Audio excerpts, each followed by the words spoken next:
are live with another episode of Comic Talk. It's that show brought to you by The Keeg, where we talk about this week's new comic book releases. I'm your host, Dimithri Perera, and if you're watching us live, you're watching us on youtube.com/The Keeg Show, or maybe you're listening to the podcast wherever you get your podcast from, Spotify, Apple Podcasts, etc., etc. But wherever you're at, thank you guys so much for watching. Like, comment, subscribe, follow, do your thing.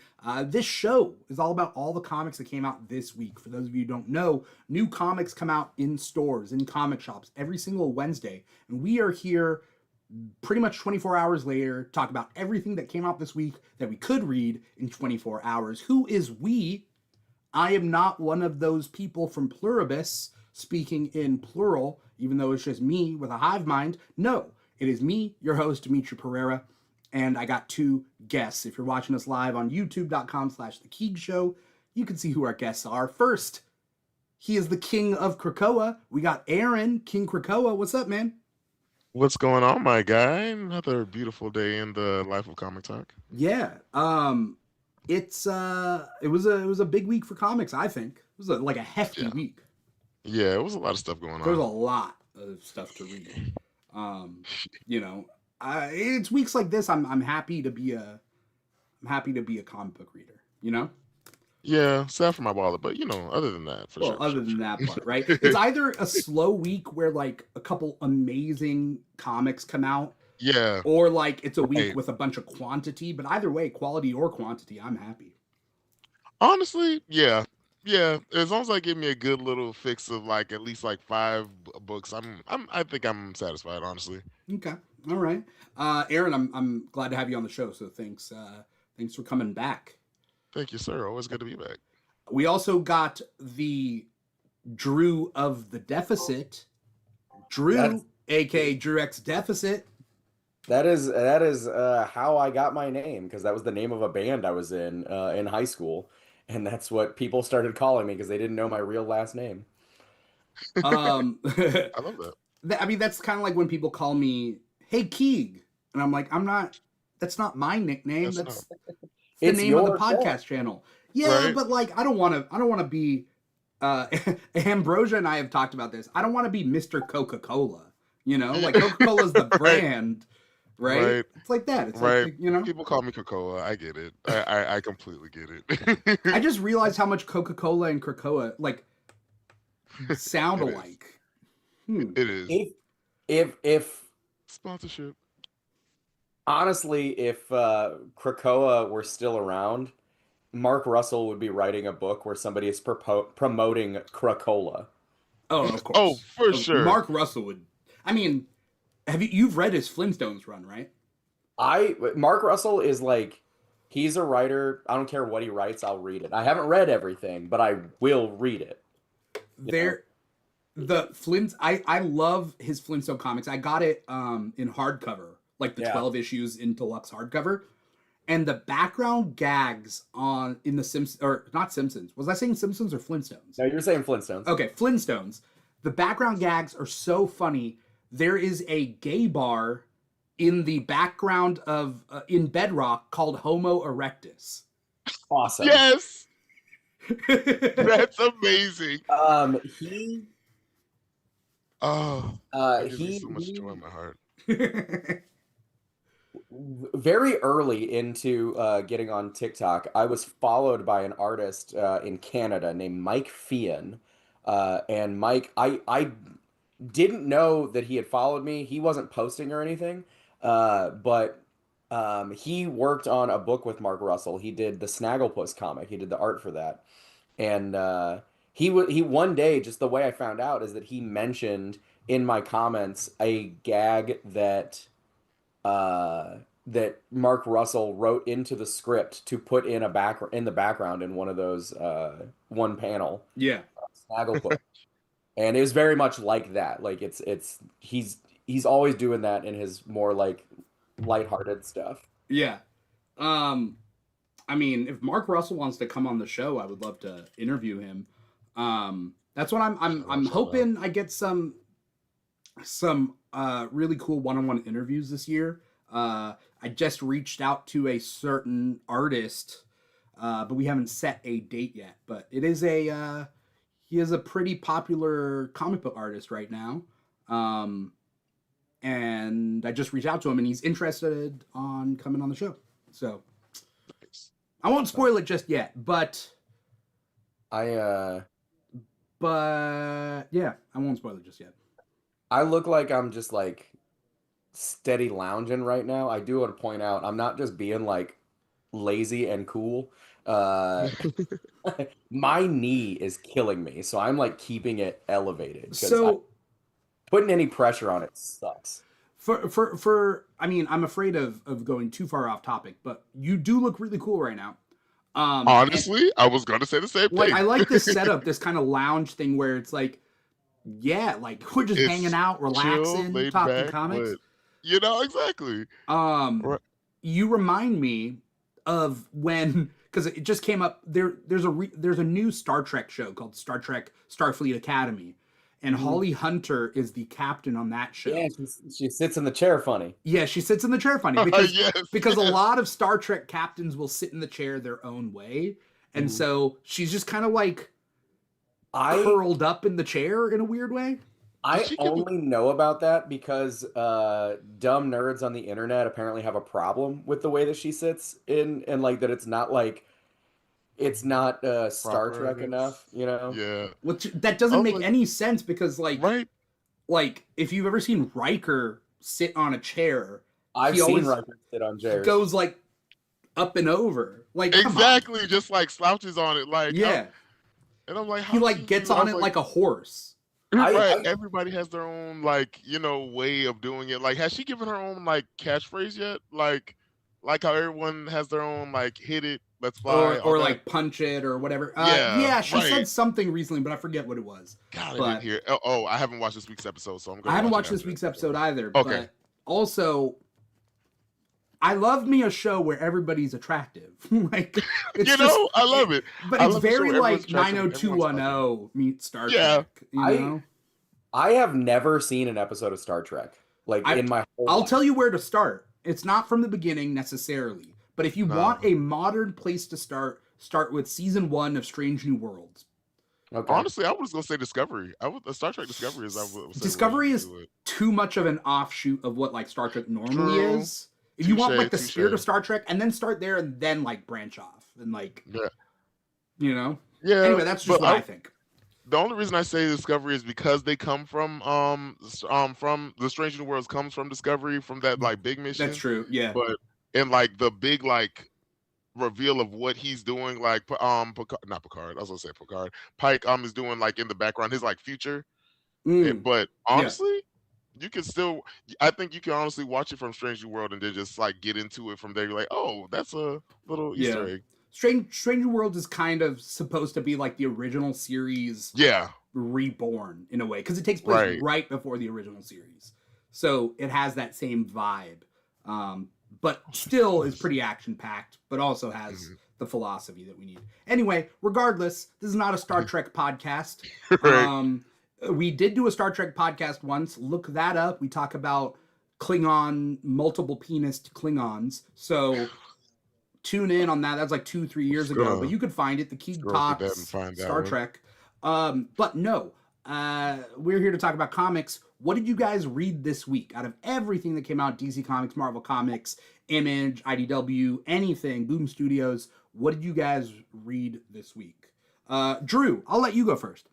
I was just busy this week, so I did not get to read nearly as much as I wanted to. I read 3 books. That was it. That was all I got. That's fair. I read Wonder Woman number 29. I read Captain America number 6, and I read Nightwing number 134. Awesome. That's a good trio. It'll make it easier for you to narrow down your top 3 comics. Honestly, yeah. All right, cool. Aaron, I think you had a long list. Yeah, I have a bit of a long list. I was actually surprised I got to most of these. My picks were X-Men 24, Wonder Woman 29, Assorted Crisis Events number 8, Rogue number 1, It sounds like New Rogue Avengers. One. Literally, I was trying to say it another way. Yeah. Rogue issue um, 1. Yeah. Rogue issue 1. Thank you. New Avengers number 8. Psylocke Ninja 1. Inglorious X-Force. And Black Panther Intergalactic number 2. Okay. Nice. Um, I I have some like thought pieces to go over to talk with you guys this Oh, yeah. this week, because I think this week was a very interesting week. But let me go through my list and then we can talk about the general thing. I read Captain America 6, X-Men 24.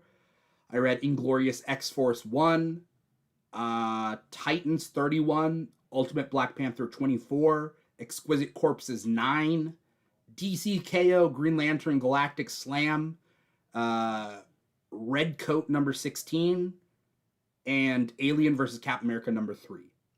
There was a lot more on my list, so I am very disappointed in myself, but that's what I got through this week. Because here's the asterisk to the show. We try to read all the comics that came out this week, but that's not humanly possible. And we try to read as much as we can, but the asterisk is we're not paid to do this. So we got to work our jobs and deal with life and, carve out time to read our comics. It's the, tale as old as time. It's the struggle that you have when you read comics. We just try to read as much as we can in 24 hours. That's the problem. But that's the show, So if you guys are out there watching, hop in the chat. Let us know you're out there. Like, comment, subscribe, follow. Also, I would say right now is probably a good time to subscribe to our Patreon at patreon.com/The Show, because we're going to be doing a drinking episode on Sundays. So, Patreon exclusive. Anyway, this was a big week for Marvel. A very small week for DC. Yeah. Did you guys feel that in your like pull lists? Honestly, yeah, it felt like it was more DC. I mean Marvel leaning, but I felt like it was how do I put this? I don't know. I felt like what DC still had, like the things that were happening with DC was still like pretty big though. Yeah, except there was no absolute DC.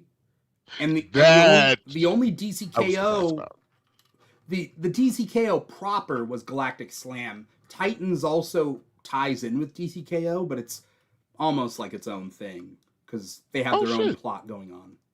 I read Titans. I forgot that. Oh, okay, nice. Okay, yeah. But did you Marvel, read that one? Yeah, I read Titans. Yeah. Oh, we can talk. Okay. But I feel like Marvel Marvel had 19 comics out this week, I think, or 17 or 19, and then DC had 7. Yeah, I mean, I pick up more DC when it comes to the superhero stuff. I pick up more DC than Marvel. Yeah. So I definitely noticed like the superhero titles that I had were fewer this week. And then like everything, I also pick up like a string of Image titles. Yeah. I just haven't been able to read because I'm behind on everything. So like the majority of my pull list this week was Image titles. And then I had like I think 5. I had 4 DC titles and then 1 Marvel. Tell us your Image titles. Not that I have it prepped and not that you read it, but just like what'd you pull, just to shout them out. I've been pulling Exquisite Corpses since the beginning. I will be honest though, I have not read a single issue of it. And I know that like I'm messing up. I love James Tynion working on like not superhero properties. Yeah. I think that he is extremely creative. And then like just the way they've been rotating in and out talent on it is so cool. This one has Tyler Boss on it. I think he's fantastic. Mariana Ignazi did like the 3rd issue. I think she did the art. And she's I was paired with her when I did that story for DC, and right, I've become just like a fan of hers because of working with her. Assorted Crisis Events, read issue 1, and then I picked up every issue. I haven't read them. Yeah. So I mean, I'm 7 issues behind on that. Everything Dead and Dying, read issue 1, picked up every issue. You're the reason I read issue number 1 of that. After the show was over, I read Everything Dead and Dying issue. Yeah, I remember like how excited I was to talk about it. You were. Because here's the thing: it's a zombie story, and I don't really care about zombie stories, but it's just enough of a little tweak on the zombie story to really like pique my interest. No spoilers for anyone out there or in here, but I'm almost done with the season of Pluribus. And if you want zombie stories that are not zombies, because they're not zombies, Pluribus is a great show. I keep saying I'm gonna watch that. Like, yeah, it's on my list because it has somebody that he's from a show of one of my guilty pleasure shows. I'm trying to think of who it is. Okay. Do you want to know who it is? It's the president. In the president, the guy in the video. I think he's the president. I don't know what he is. He's not technically the president. He's like Department of Agriculture or something. But there's an in-story reason. Okay. Okay, but that guy. Okay, cool. Yeah, I'm a grown man who watches adult soap operas, so That's you know, fine. That's fine. You know. Hey, you know what? A few years back, I kept seeing clips on TikTok, so I finally sat down and said, "You know what? I'm gonna watch Girl Meets World," and I watched the whole thing. And you want to know? Almost did that. Listen. The last one was Power Fantasy. I haven't been reading it. This book's incredible. I really need to get behind it. But you know what? Girl Meets World is better than Boy Meets World, and I will die on that hill. So I'm gonna be honest. I watched all of Girl Meets World when it came out. This is not a Girl Meets World podcast, so we gotta get back on track. But I did watch all of Girl Meets World. Meets World is better than what? Than Boy Meets World. It is better. Damn. If we're comparing, Boy Meets World is not very good. Are we comparing season 1 to season 1? Is that what you're saying? Going bar for bar here? Because Boy Meets World gets better over time. Girl Meets World never got the chance to. It gets better over time, but it doesn't get good. Girl Meets World was really, dare I say the word cringe. Yeah, of course it is. They both were. Yeah, true. Girl Meets World. First of all, okay, we don't need to. You get one sentence to make your rebuttal, and then we got to move on. Boy Meets World has all those episodes where they just suddenly become a Christian show in the middle of it for no reason. That's true. There are several of them. True. When the baby was going to die. Girl Meets. No, okay, we can't go through this. The weird communism episode of Girl Meets World was random. So strange. It was so weird. Oh, I'm watching Girl Meets World now. Okay. What the fuck? It's not worth it at all. There are other. Watch Pluribus first, Aaron, please, and then let's move on. Oh, okay. Watch Pluribus. All right, so I'll watch it after. out of everything that we read this week, so yes, thank you, Drew, for shouting out your Image comics that you read this week. Out of all, who has their like number one pick of the week that like no doubt they know that's their pick? Drew only gets three options, but I know. But I mean, I know what it is. Yeah, let's talk about it. It's Captain America. Yeah, let's talk about it. I have been such a fan of this Captain America run. I think that like a lot of people don't know that Chip Zdarsky, before he was working in like mainstream comics, he was doing like political cartoons in Canada. And so like anytime he gets to work on a political, like a character with some kind of political implications, it works really well. He's not just really funny, he's also like really smart about how to work all of these things into a superhero universe. And so like the first five issues, I should say, of this, I thought really handled and really captured the spirit of like the post 9/11 American landscape.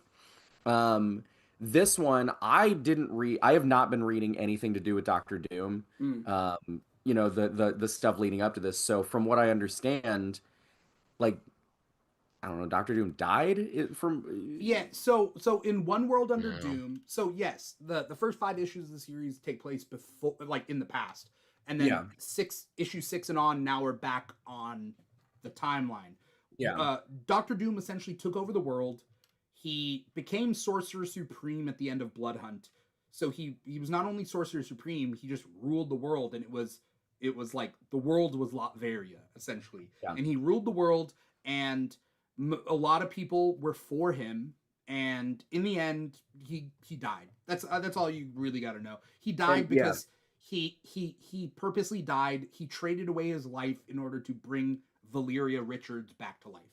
And that's kind of the big thing. Because no one could stop Doom, but sadly, Valeria got killed, and Doom didn't foresee that. And then he was like, oh, shit. And he tried to bring her back to life, and he had to, like, die through a deal with a god of some sort. So I think the Living Tribunal or something. Anyway, the point being is now there's a power vacuum which is being explored in Dungeons of Doom, which I didn't read. And it's being explored in a couple other series. But essentially, it's this fragmentation of, like Doom's empire, which is the world. What happens now? So this issue is all about essentially several groups of people are trying to get Steve Rogers involved with this, and they're trying to get him to go into another country for various reasons. And try to work in what he's being told is the United States' best interest, but he's just not that guy, and I really appreciate Chip's Captain America quite a bit. I think that it's really interesting to see Chip is Canadian, right? It's like in the 80s when all the writers from the UK were doing the American heroes way better than Americans were. And it's cool. I've enjoyed it. This is the first issue of a new arc, and it kind of feels like the first issue of a new book. Even though it's not. So there is a lot of setup in this, but he's we're focusing on the relationship between him and Sharon Carter. Then his like working relationship with people like Sam, who is also Captain America. This Nick Fury, and a new team of characters who I don't know if these are new to this story or if they've been in books before, but they're new to me. And so anytime you're dealing with Captain America, you're making a statement about what America means to the person who's writing it and the culture in which it is being created. And ultimately, that's what it always comes down to, and that's what this story is going to be about. I love the political intrigue of this. I love the political intrigue of the previous 5 issues, but in this one, it kicks off being like, okay, this is the new normal. Latveria is broken up into factions. There's 2 big violent factions, and then there's 1 non-violent faction, and they kind of go over it in the beginning. And then essentially they said, okay, the UN is trying to figure things out. What happens to Latveria? They say no powered people behind enemy lines, and the most you can go is super soldiers, and they won't let Sam Wilson in because unlike the MCU, Sam Wilson in the comics does have powers. It's his avian telepathy. It's the fact that he can talk to birds. And so I forget that. And so technically he's not allowed. And so what's kind of cool about this issue is Steve has to figure out, do I join Nick Fury, his team of SHIELD people who are not associated with the government, but also makes them a little bit more like shady? Or it's like the shady government or the one you don't. Or the one you don't. So there's Red Hulk asking Cap to come to America, be an American over in Latveria. So it's kind of like that. So I feel like Red Hulk and Captain Atom would be best friends if they have like a Marvel and DC crossover. Red Hulk and Captain. Yes, Red Hulk and Captain Atom. That reminds me, and I hate to throw out this bait because somebody drew a picture of 3 Captain Americas beating up ice guys. And I don't want to derail this. This is asking for derailment of this show, but it was Steve Rogers, it was so Sam Wilson, and it was what's his? Why am I blanking on U.S. Agent John Walker? Oh, John Walker. John, yeah, And it was John Walker beating up ICE agents, and I was like, the first two would cool. John Walker. Especially he's John Walker, MCU totally. John Walker would not. Totes my goats. He's working. He's working for act. What are you talking about? He's not. He may not be helping them, but he's not fighting them. You know. No, I think Bucky was Captain America. He was right there. You know. Yeah, you could have used Bucky, but no, John Walker. Yeah, John Walker was not a good choice. To be fair, though.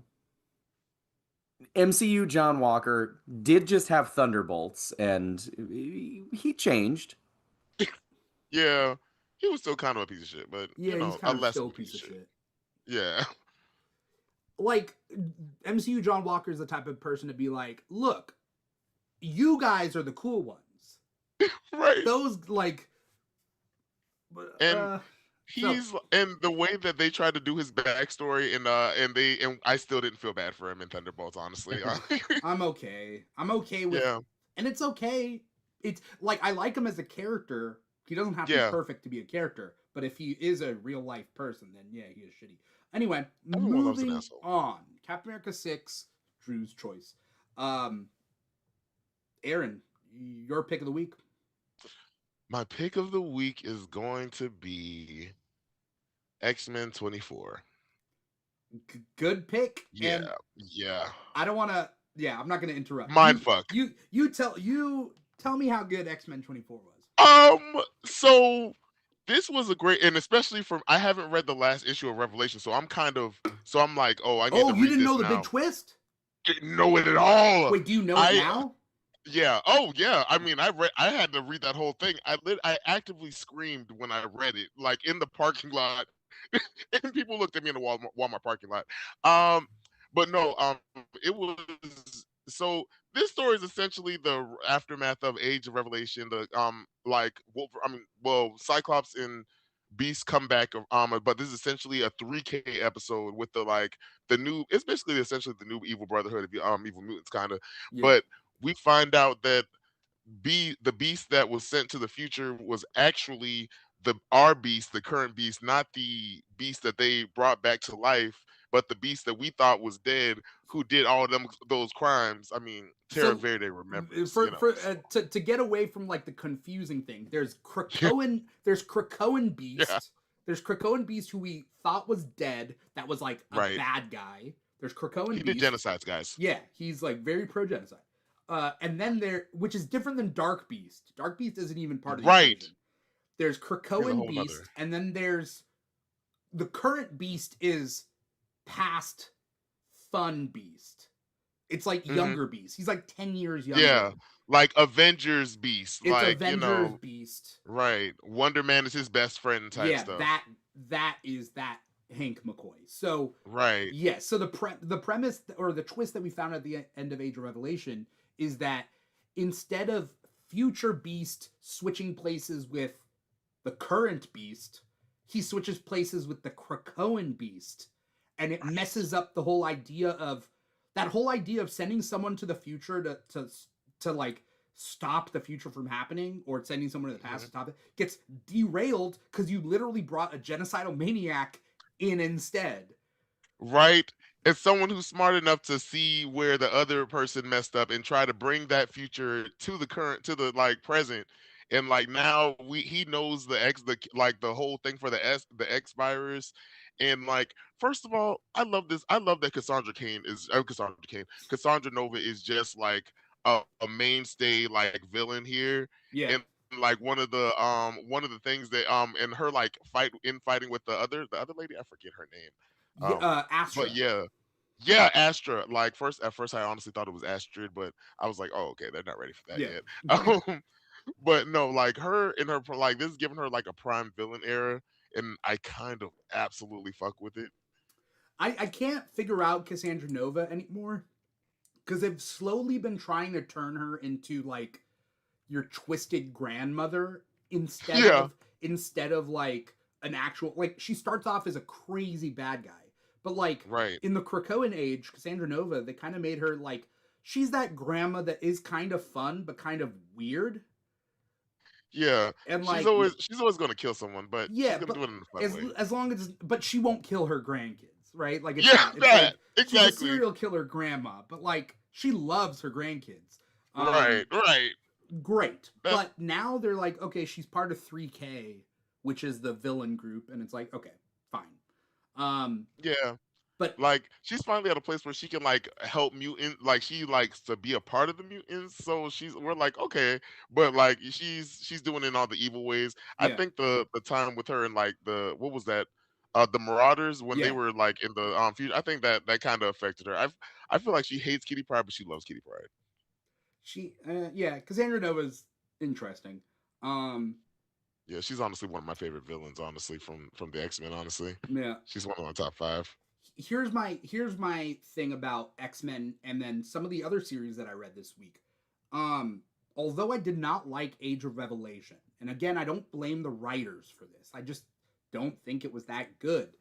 I Mhm. realized that this new initiative, which is Shadow of Tomorrow, I don't think Age of Revelation was supposed to be a crossover. Like, it is a crossover event, but it's not just supposed to be only a crossover event. I think it's a prologue to Shadow Yes. of Tomorrow, which is an interesting way to look at it. It's like setting Yes. up the idea that Krakoan Beast has knowledge of the future, Cyclops has knowledge of the future, and now two sides are racing against time to either stop the future from happening or Right. make it happen or make it different but still make it happen, because Krakoan Beast wants it to happen but in his way, right?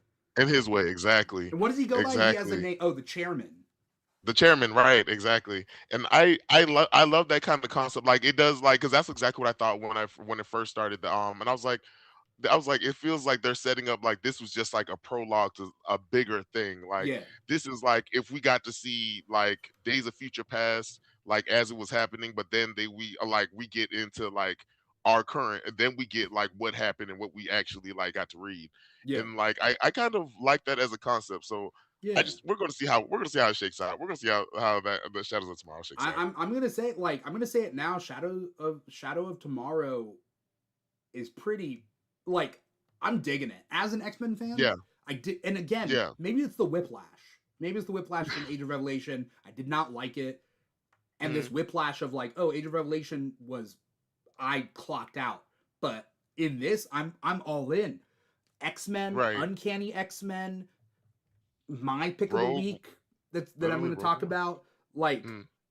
these are all Shadow of Tomorrow, but Wolverine, also a great start to a new Wolverine run. That came out like last Oh, week or the was week it? I didn't get to before. read that one. Yeah. So, all right, X-Men 24. Which leads me to my pick of the week. Um, Again, I didn't read as much as I wanted to this week, but my pick of the week is pretty clear to me because that was the one I was excited for. Inglorious X-Force #1. Keep in mind that Really? I'm not inherently an X-Force fan. I always want there to be an X-Force comic because I think that, like, Right. in X-Men comics there should always be an X-Force comic. But I'm Same. not necessarily like this edgelord sort of kind of like kid just being like, I just want X-Men with guns. It's not like that. Like, but a good writer, a good story, oof. Yes. Like Rick Right? Remender on his X-Force run or runs, That was amazing. you know. A lot of people And hate that run, this, but I secretly love it. I don't know who wrote Inglorious. Did anyone catch that? Oh fuck. I don't Um, know who wrote it. but It was really good. it was really good. The premise of Yeah. this is Cable is in the future and he witnesses the death of a president. And that president in the First future, they don't show who the president is, and you find out in the book. Because there's someone missing off this cover right. of people. But you find out, or you know that the president is a mutant, and it's the first mutant president of the United Right. States. And so somebody kills them, and Cable goes back in time. Problem is he doesn't have memory like his memory gets messed up. And all he has is scratching on his arm, which says 3 people's names. So he puts together X-Force with those 3 people. The twist is one of those 3 people are the assassin. So, and he knows that. So he's prepping that. And then the extra twist that I loved, because she's not on the cover, is who is that future mutant president? It's Kamala Khan. And so she is in this book also. And so it's Cable, it's Boom Boom, it's Akihiro, who used to be Dakin, but he's now Helverine, and then it's Warren Worthington, Archangel. So it's a 4-person team. And then another person makes a cameo at the end. I got a question. Yeah. Do you think Cable should just live in this time period? Because he spends a lot of time there. Honestly. How much time does he get at home?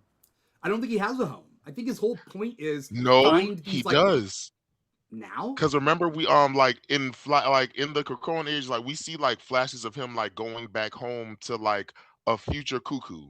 Like I think it's like Esme or whichever the one he was like in love with. Sophie? Like no, no, I don't think it was Sophie. I think it was I think it's Esme. I think. Is there this? I mean, this might be a dumb question, but I've read one Cable series ever. Is there a Cable book where he doesn't just travel through time? Oh, never. The young not a solo. The young Cable book, he didn't travel through time. I don't think. Again, in the Krakoan age, the young Cable. Okay, yeah, right? Sure, yeah, like true, Kid Cable. He wasn't traveling through time there. He did it for a little bit. He did a little bit at the end, but that was it. What is he doing when he's not traveling through time? I want to know. Are you gonna pitch this series to? I should. Marvel? Hey, you know that thing that Cable's known for? What if he didn't do that? What if he wasn't? What does he do after that? After that, I'll pitch my Wolverine book where he just sits around. He doesn't. He doesn't fight anyone. Doesn't use his claws. He doesn't. I don't know. Smoke cigars. Logan's Day Off. Motorcycle. It's called. Oh, here's a title. Here's a title for it. It's called Wolverine Relaxed with an X, with like a capital X in red. Yeah, relaxed. Yeah, and then I'll do I don't know, a Cyclops book where people actually like him. Yeah, right. Where he gets the respect that he deserves. Okay, this is a different show where we just pitch new story ideas. I mean, right. Here's the problem though. If you say it out loud, you definitely can't pitch it anymore. So you can't. You're right. You know, I have a. I'm gonna have to keep the Nightwing book where he just wears sweatpants so no one can see his butt. To myself. I thought you were gonna call it Nightwing. It's like okay. Well, anyway. I don't know. Sweatpants. Never mind. I'm just keep up. He's known for his. Listen, he's known for his butt. Nobody's. I mean, listen. I have never heard anybody talk about Nightwing's hog. Right. You know, hey, I would love to. You know what? I support that book, and I'm gonna read it now. Now that you say that, because I love me a sweatpants moment. Yeah. So yeah, we're gonna do that. Okay. So Inglorious X-Force I thought was a really fun book, and the art is amazing. The writer is Tim Seeley. Art is Michael Santa Maria.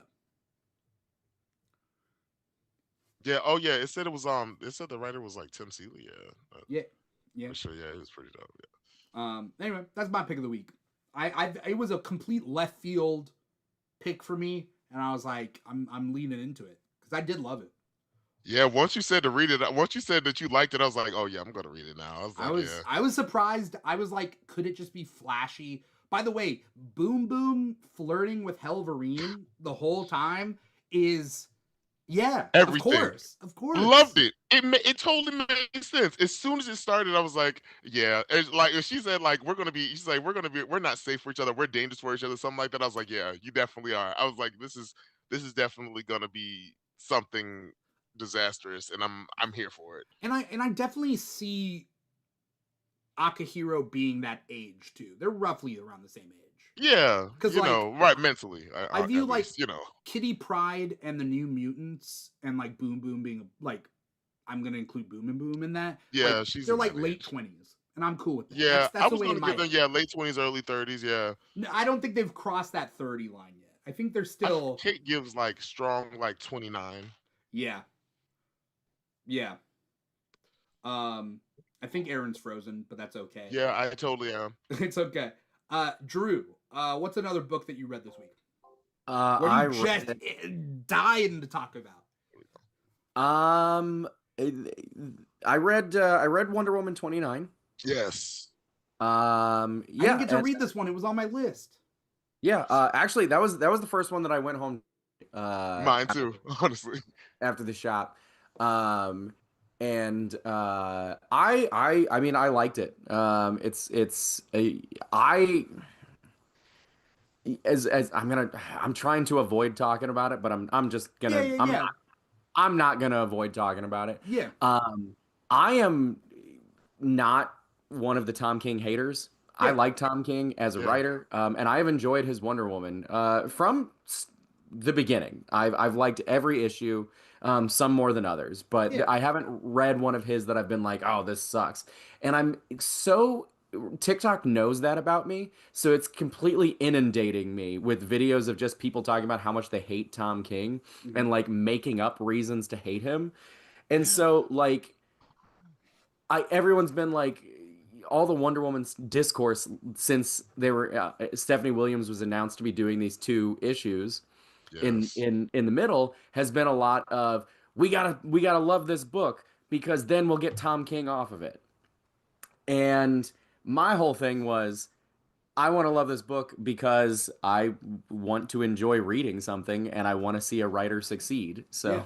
like I was excited to jump into it and read somebody else writing Wonder Woman, and it's not really a Wonder Woman focused story. It's more about the Wonder Girls, Yeah. Oh. who hasn't really been part of the King run. For a while. Yeah, I mean they were in there for like a couple issues Yeah, the early first on. issues, but Yeah, they When they disappeared. stormed the White House in that issue, yeah, Yeah. it's pretty much that's when Yeah. the Wonder Girls show up. yeah. And I enjoy their characters. So and I think that really Yes. what this issue was a bunch of character moments. Mm-hmm. Which is that's the stuff that I like. I feel like the story is pretty straightforward. Diana has just come home from the Mouse Man debacle. Yeah. Um, and she basically needs to go lie down. That's Yeah. She's having. you know, It seems like she has like postpartum. yeah. I mean, like clearly, like she's being affected by Right. what's been Like going on. everything that she's like going through, like kind of like all came together. Yeah, Like and with that, like not when she being got able, there. like there has not been any chance to really rest. Right. Or grieve Steve. Yeah. And so she comes home and the Amazons are like, "Hey, you got to take a minute. We're going to watch your baby." Mhm. And they're trying to figure out how to like, placate the child who's just crying because that's what babies do. Mhm. And they start fighting each other because they're like, "Oh, she's an Amazon. She wants to see good combat, right?" Yeah. And then that quickly devolves into like them trying to Right. kill each other.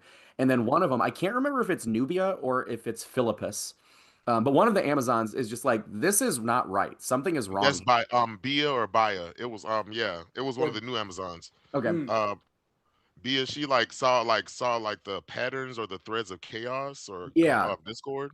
Yeah. And so now it's who's affecting us? Why is this happening? And again, it's a showcase of these characters as well as a Yeah. little bit of the Amazonian society, which is Right. always cool. And I Yeah. thought that That's yeah, I thought it was a solid issue. I really liked it. Um, I yeah, when you said it was Wonder Girls in this, you meant the Amazonians? I thought you meant like Cassandra Sandsmark and Yara Flor and stuff. it is. Yeah, it's Oh. all four of them. It's All three of Cassandra, them. Donna Troy, and Yara. Yara. Oh, but then you also mentioned the Amazons. Because they're on Yeah, they're at the Themyscira. mascara. Oh, okay. Yeah, Cool. like I absolutely, and that's why I love like Stephanie Williams when Stephanie Williams writes it, because like she doesn't just include Diana, she like puts in like she gives us more of the mascara and the lore of it, and like what it all goes into, like the society. And I always love that she tries to highlight Nubia, and when she can, and like does the other even with the other Amazons, and like the way that she like you said, do the character work for like the Wonder Girls, and we get that like those moments in even as they're fighting, like those little insecurities of like of what they go through.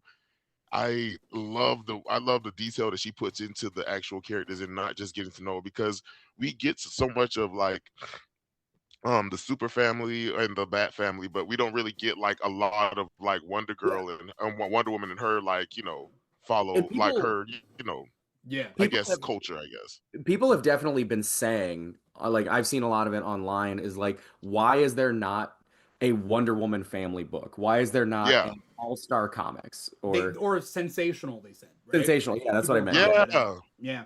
And like there absolutely should be, because there's a whole mythology here, like Mhm. not just like mythology, but also Right. like, there's an Amazonian mythology here. Yeah. And it perhaps this is working kind of twofold. Maybe this is like Tom King getting the chance to work on whatever his next thing is, Right. and also testing the waters for something like that to happen. And I really would like for that to happen, because Yeah. like you said, like Nubia, Stephanie Williams had that Nubia miniseries a few years Yeah. back. And she put her in a And light that she hasn't been in a while. yeah, And yeah, Nubia has not been there. is You know, Stephanie, did she create the well? That part of the lore? I think The yeah. Well of Souls or whatever it's called? Like yeah, it was always there, like, but yeah, she's the one who like definitively like made it like a part of the lore. Because I love that. I love that addition to the Amazon like Yes. mythology, that I thought that was a very if smart. you die in man's world, if you're a Oh, woman who dies in man's world due a horrible death in man's world, right? to like male violence, then Mhm. you can be reborn as an Amazon. was And Right. that in the Nubia book? that Mhm. was at least in the Nubia book. Okay. Yeah, The that was question is, was it Nubia and the created there Amazons, or I did it think? exist prior?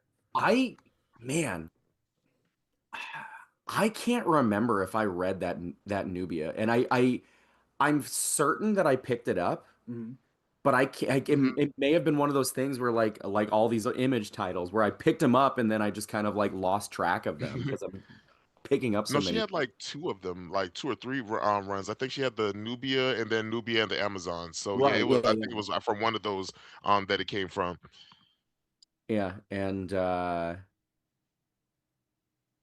yeah, man. I mean, because that is a really rad idea, and I do not remember Hmm. encountering that. So, Yeah, and yeah. I mean, yeah, it's we like even get Wonder what's Woman that? is I think Wonder Woman is a fantastic character. I think that her Yes, cast of characters is awesome, and like you right. can do so much with it. Yeah. That stuff like this, if DC is not gonna do like a Wonder Woman family book, then this stuff is necessary. Yeah, Like something to like this, put them in these every once in a little, while. yeah, just kind of like interject this into, between arcs. It would be cool if they did this all the time, like with, Hmm. I mean, not just a Wonder Woman book, but like, or on the Wonder Woman title, but like, Hmm. in between story arcs, Superman, you bring in a writer to do a couple of issues, Yeah. um, to flesh out that world in some way that hasn't been done yet. Do the same thing with like Action Comics would be great for this, because you could do Yeah. something that's not a Superman story. Yeah. You could do, sort of like what they used to do way before, where it was more of an anthology series. Yeah. Hmm. Um, I thought that this was really, and I'll tell you what, this almost became my pick, but My uh, too. I did enjoy the Captain America book just a tiny bit more. Yeah. But I did really like this a lot. All right. I'm also, yeah, I think having a sensational comics would be cool, and because I personally believe that a solo hero rises or falls, lives or dies on their supporting cast, Mhm. as opposed to like a team book where everybody is everybody's supporting cast, and it's like this friends Hmm. sort of thing. X-Men, Yeah. Justice League, Titans. There isn't like one lead person, but it's like everybody's playing off each other. Versus like Batman, Superman, Wonder Woman, those Spider-Man. Spider-Man lives or dies based off his supporting cast. Like how interesting his Yes. book is Very much determined by so. his supporting cast. Yep. And so like Wonder Woman needs that too. And so we need to build Hmm. up her supporting cast because it's bad enough that like people kind of know Superman. They definitely know Batman's supporting cast. They kind of know Superman's supporting cast.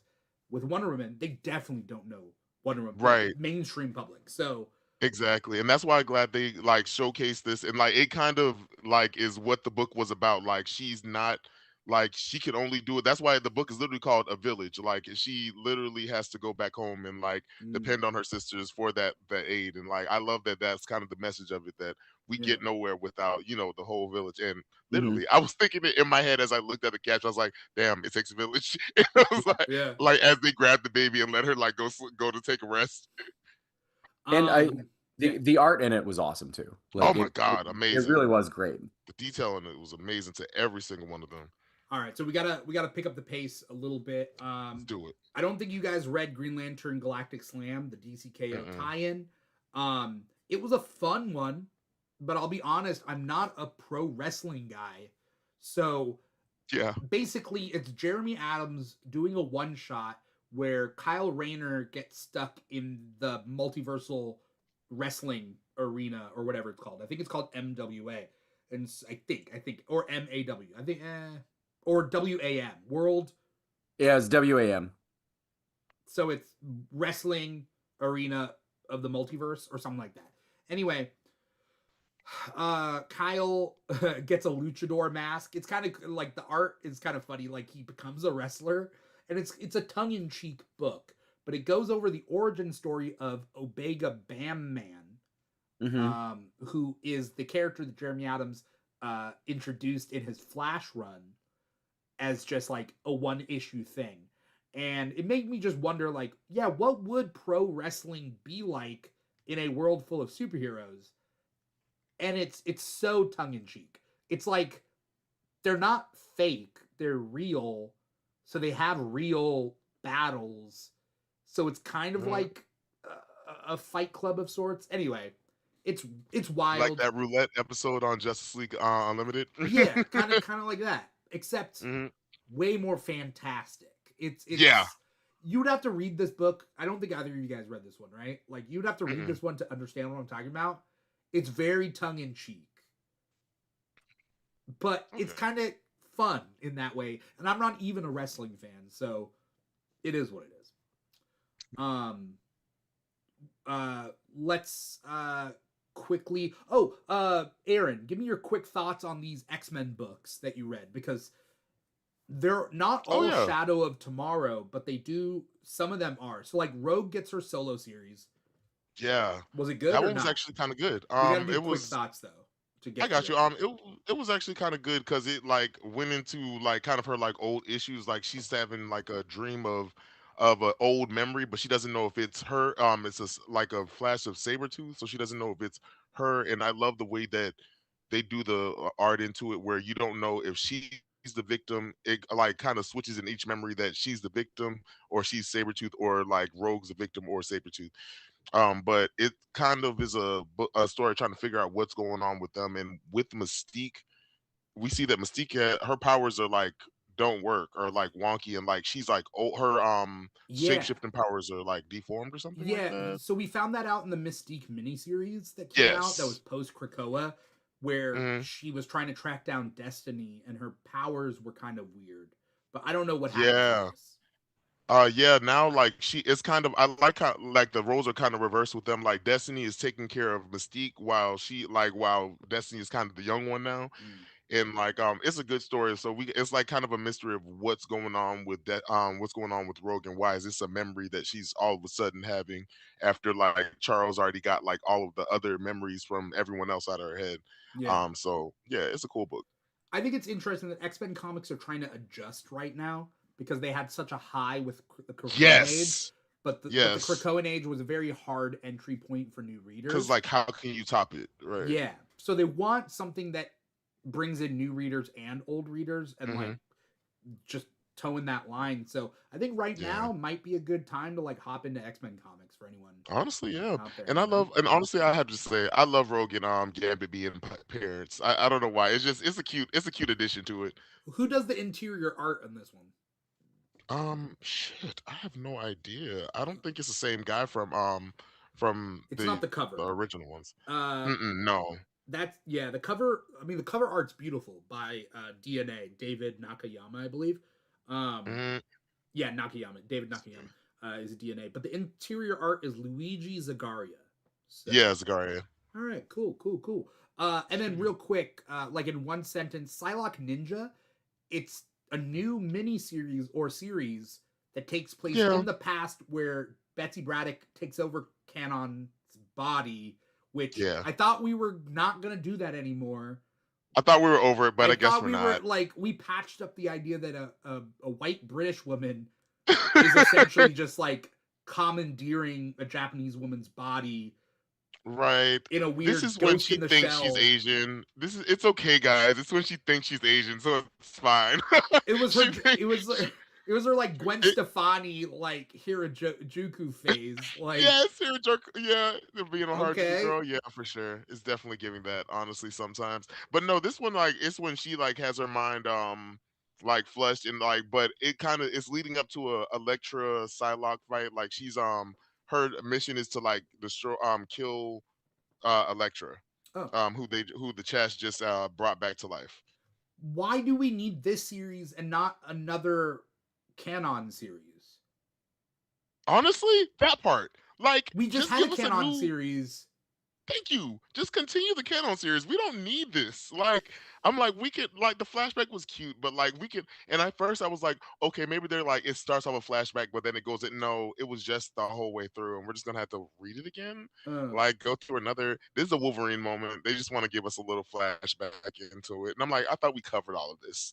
I mean, it's literally the same body. It's just a different character. So. What is it? Because they want to show more skin? Because Canon now doesn't dress like that anymore. Right. It's because that was when she was at her prime. Like honestly, everyone loves the niche episode, the niche thought of it. Like the girl being trapped in another person's body, and like and the way and just the way that they go about it, being a ninja, becoming a ninja. It's the fantasy of it. All right, that's fine. But give us a kind of own series, guys. Give us I like the one that she had.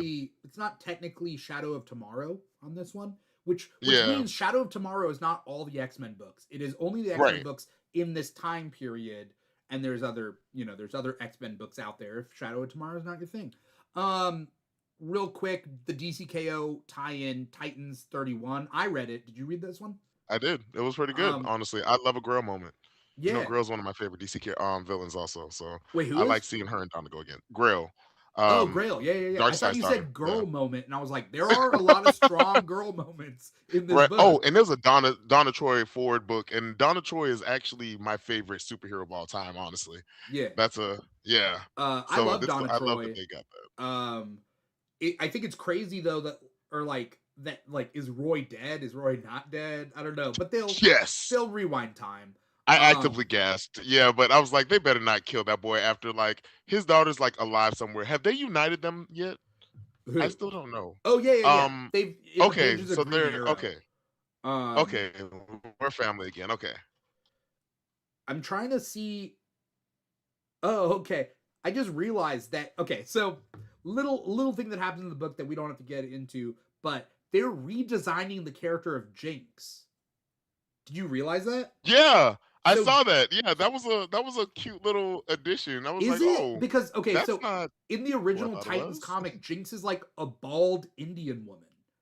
Oh shit, is she? I forget that. Yeah, she's like, I thought and I she's remember her like being bald, but I magic. never knew what she was. But in the Teen Titans cartoon, she's like that, like kind of pixie-ish girl, and she has like pink hair and whatever. So in Pale this, skin. she has that pink hair, and I'm like, oh, they're redesigning that Just character, a little streak. you know? Just a little streak. But I feel like she still maybe I feel like she still may be the same ethnicity in it. Maybe, but they're giving her full pink dyed kind of hair to She, make her look like the Teen no, it's Titans just a character. streak. Oh yeah, it is a streak, but still, point being is, I was like, oh, Yeah. all right, that's fine. And we get a Terra moment. It I'm was okay with it. That's fine. It is what it is.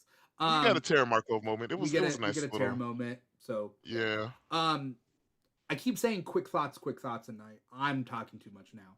All right, we got to do one sentence reviews, Okay. and then I'll save Drew's Nightwing for the end, so we can, Save the best for we can last. savor that, the final morsel of Drew's reading list, you know. Aaron, Assorted Crisis Events number 8. Quick thought, one sentence. Strangely good. It was a nice little like kind of savior. It was like a fourth wall breaking kind of different. I think I need to read the rest of them though. Okay. It's hard to put into a sentence. I Yeah. damn you for giving me a sentence for that one. Sorry. I didn't know it was an anthology book until when we talked about it on Best Comics of 2025. I didn't either. I didn't know it was an anthology book. I read the first issue, so I just thought the second issue was a continuation. And I guess Okay, not. so it's a different thing each. I think it's a different thing each issue. Oh, okay. So that's damn it. Now I have so many more questions. Yeah. Jesus. New Avengers number 8.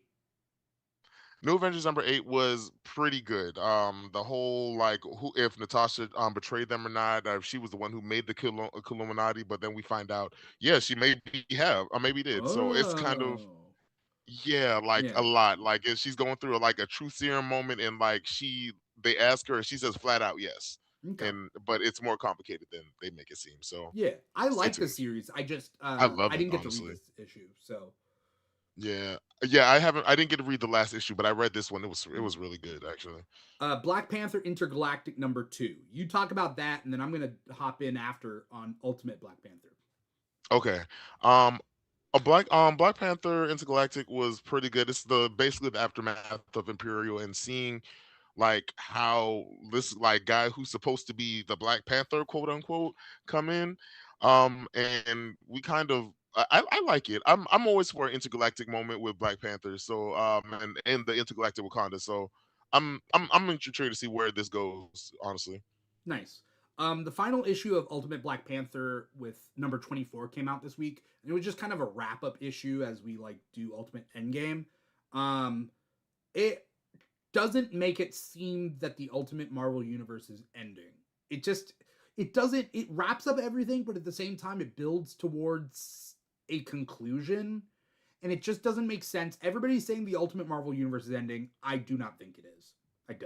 I don't think it is either. It's too good for them to cancel this. This is the one thing, like no shade DC, but this is like one of the one things that you got right in like a long series of like good events in a while. Yeah, and I need Ultimate them to Marvel's actually really keep good. this. Just like Absolute DC is really good. They're both doing different things. Honestly, I choose Absolute over Ultimate, and that's how good it is. I'm choosing DC over Marvel and for an instance, and that's because it gives me like their own like not the essential of the original Ultimate, but like it gives me like a fresh like Ultimate vibe. Like wait, are you like saying you another like universe Ultimate within their own. Marvel or Absolute DC better? Because I like the Absolute DC. I'm talking about for DC, it gives like like an official other universe like Ultimate Universe did when it first came out. You know what I mean? Yeah, I was getting confused there, but okay, cool. Yeah, my bad. I put a lot of things in there. No, sometimes I call it Ultimate DC sometimes, and I'm like, oh shit, no, Absolute DC. It's my fault, All right, so quick then as I wrap. I think the rest of the stuff is mine, and then we'll go with Drew. Real quick, Exquisite Corpses number 9. I liked it. Things are really ramping up. Congratulations to Tiny Onion and the Exquisite Corpses team, not only for putting out a good comic, but now they've just gotten like green lit for like I think a movie or a TV show or something. Congrats. You know, I'm not saying that that's the goal, but I love an expansion of the franchise. It's not a progression of the franchise, but it's an expansion, right? Comics are great too. So, you know, keep up the good work. Redcoat number 16. I think they greenlit a Redcoat TV show or movie. I could be wrong. I don't know. But they said online, they were like, who should play Simon Pure? And it was like, well, he looks just like Charlie Hunnam, but okay. Redcoat number 16. I just love this series. Don't need to talk about it too much. He's immortal. He got immortality back in like the Revolutionary War time. Now it's like the early 1900s. Albert Einstein is a sidekick. Yeah, not much more Albert to it than Einstein that. as a sidekick? Albert Einstein is Simon Pure's sidekick. All right. Yeah. I'm intrigued. Alien vs. Captain America 3, I think, is my last book. This one's pretty cool. It gives me exactly what I want. World War II era Captain America. There's some like xenomorph deaths in it, and the Kree have now gotten involved. And like, it's an alternate universe, so it's like a what if, but it's pretty fun. You know, it's exactly what you would want from this sort of book. And then last but not least, Nightwing 134. Drew, take it away. I liked it. I liked it. Cool. I love it. Nice. After all that, I mean, that's pretty much everything, right, Aaron? I didn't skip over. That's everything you read? No, I think I got everything. I think that's everything. Yep. That is the show. Thank you guys so much for coming on and talking about everything that we read. For anyone out there who is watching us live, youtube.com/The Keeg Show, or maybe you're listening to the podcast wherever you get your podcast from, Apple Podcasts, Spotify, iHeartRadio, Audible, Amazon Music, SoundCloud, whatever. Thank you so much. Like, comment, subscribe, follow, write a review. Shout out to Fatal J, who has been writing reviews of these episodes on YouTube. So shout out to Fatal J. If you watch this, thank you so much for doing that. Also, Fatal J, if you want to write reviews on the apps, do that too. You know, I don't want to put you to work, but you know, we need the support. Before we get going, Drew, where can we find you? What do you got coming up? Anything you want to plug? I'm on the internet. Drew X Deficit, pretty much all the places that you would want to be and some of the places you wouldn't want to. I'm going to be in Nashville, Tennessee, on March 6th, playing shows with one of my bands. I will be in Birmingham, Alabama, the day after that. And then I'm trying to find a place to go for March 8th. So you can see my band Like Heaven out on tour. I started a book club online for people to talk about comics because I got tired of everybody being shitheads about it. And so you can join my book club if you just find my link tree and come join it on Discord. We're going to read Green Arrow Volume 4, Freshwater Kills. Nice, yeah. For our first book in February. Okay. And I'm working on comics. I got some stuff, little indie out. I'm gonna print some stuff and try to do some conventions. Probably gonna be at C2E2 this year, and yeah. Unfortunately, I won't be at C2E2 this year because WonderCon is the same weekend, and so I'm gonna be at WonderCon Anaheim. So if you want to come out to WonderCon Anaheim, Drew, I'll be at C2E2. I'm sorry. All right. I'm trying to get that content creator badge so I don't have to pay to go. But if That's I have fair. to pay to go, I will. Okay, that's fair. That's fair. Drew, thank you for coming on this show. Hey, Aaron, thanks for having me. thanks for coming on. Of course, my guy. What do you mean? Aaron, where can we find you? What do you got coming up? Plug away. Yeah. So you guys can find me on the things, on all the social medias. For TikTok, you can find me at King Krakoa, and on Instagram, you can find me at the King Krakoa. Yeah, I'm just doing some content here and there. You know, check me out, watch it, and doing an assortment of stuff. Awesome. For anyone out there who's not following Drew and Aaron already, follow them. If you want to follow me personally on Instagram, you can follow me at This Is Dimithri on Instagram. But if you want to follow the Keeg, which is our podcast channel, Comic Talk is just one of the many shows that we do. It is the most consistent, the most stable show, and I love Comic Talk. That's every Thursday at 5 p.m. Pacific, 8 p.m. Eastern on youtube.com/The Keeg Show or on your podcast, wherever you get your podcast from. But we have other shows that we do, the Keeg Talks, the Keeg Chats, where we talk about movies, TV shows. Maybe I do one-on-one interviews with people. Maybe there's a popular comic artist that I'm going to do a one-on-one interview with coming up. Who knows? But you can find all of that on our social media at The Keeg Show. On Instagram and TikTok, those are our two biggest ones, at The Keeg Show. Also on Blue Sky, Threads, Patreon, because we're going to be doing Patreon exclusive content, including a drinking episode where we talk about comics, drink a little, have some fun. That is going to be this Sunday, January 25th. Time, we will figure it out. But tune in on our social media and figure that out. And follow us, subscribe on patreon.com/The Keeg Show to keep up with that.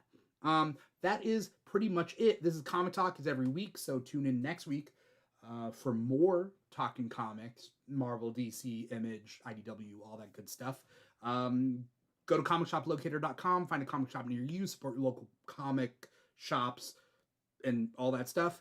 Support your local public libraries. That's also a thing too. So everybody needs your support. Support where you can.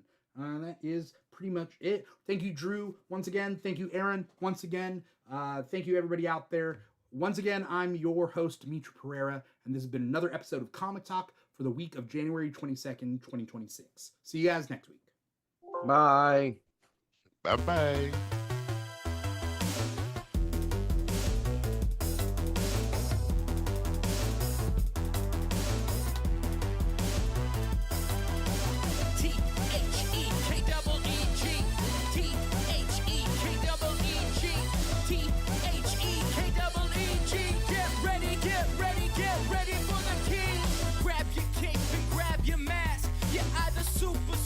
Super fast, gotta beat the boss and get the loot, cause it's the king, and we got geek news.